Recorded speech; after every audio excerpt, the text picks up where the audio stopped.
Omar Vizquel wrote something kinda mean about Jose Mesa in a book one time. Mesa spent the rest of his career throwing baseballs at him.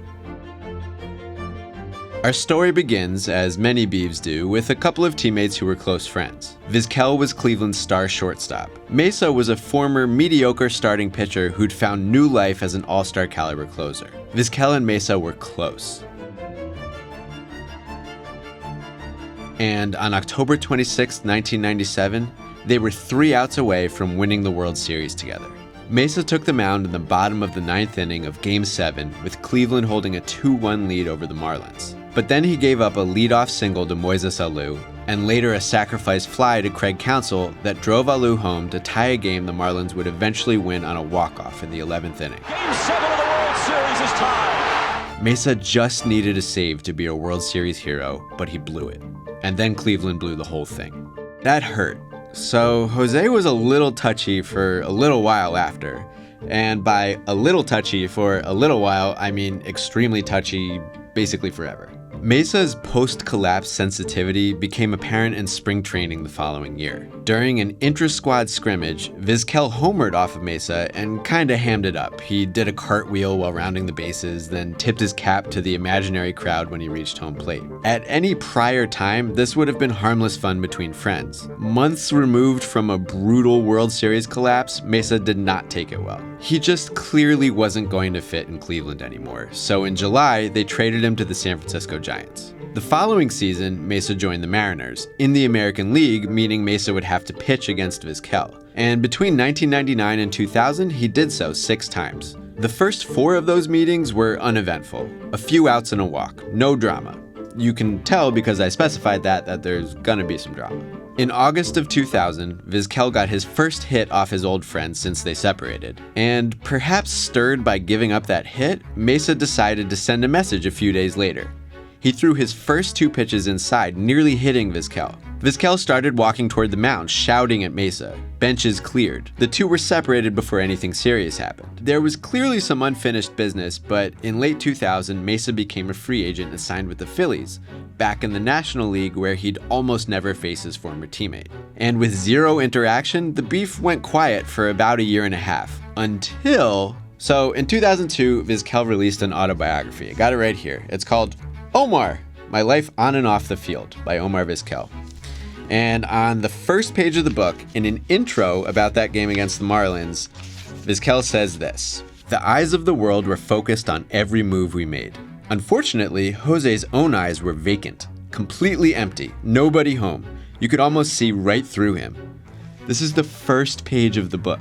This wasn't the only spicy thing in the book. Vizquel pissed off Albert Bell with a whole chapter about him being difficult and corking his bats. But unlike Bell, Mesa was still an active player, and as fate would have it, interleague play gave him an opportunity to pitch against Vizquel just months after the book release. And Jose hit him.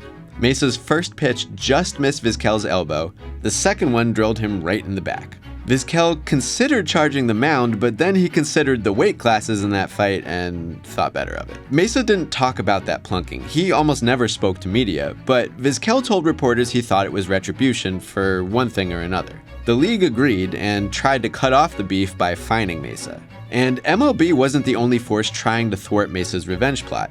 Cleveland and Philadelphia happened to play spring training games in 2003, but the managers of both teams made sure to pull either Mesa or Vizquel out of the game before they'd have to face each other. Well, if Mesa wouldn't get opportunities to throw baseballs at Vizquel, he was gonna have to break his silence. And boy did he!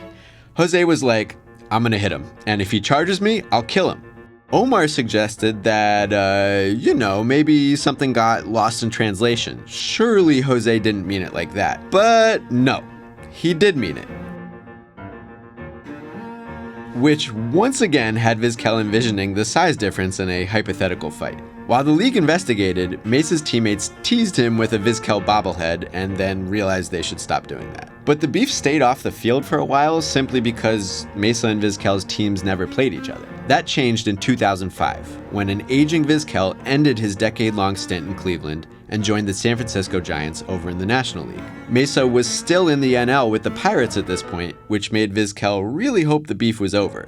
but if they faced off, he'd wear extra armor just in case. Fate wouldn't bring Mesa and Vizquel onto the same field until 2006, when Mesa was a Colorado Rocky. 4 years after he took a fastball to the spine, Omar Vizquel stepped into the batter's box and faced his former friend again.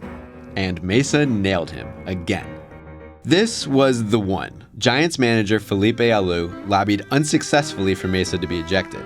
Vizquel complained afterward that Mesa's revenge tour was getting old. And the next day, both teams went wild. The Giants retaliated by plunking Colorado's very first batter, and things just escalated from there.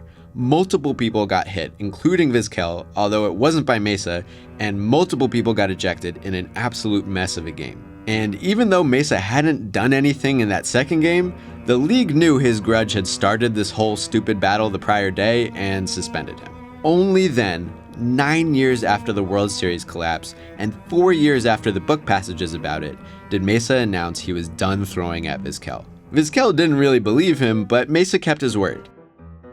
They faced 3 more times in 2006, and the pitches stayed over the plate.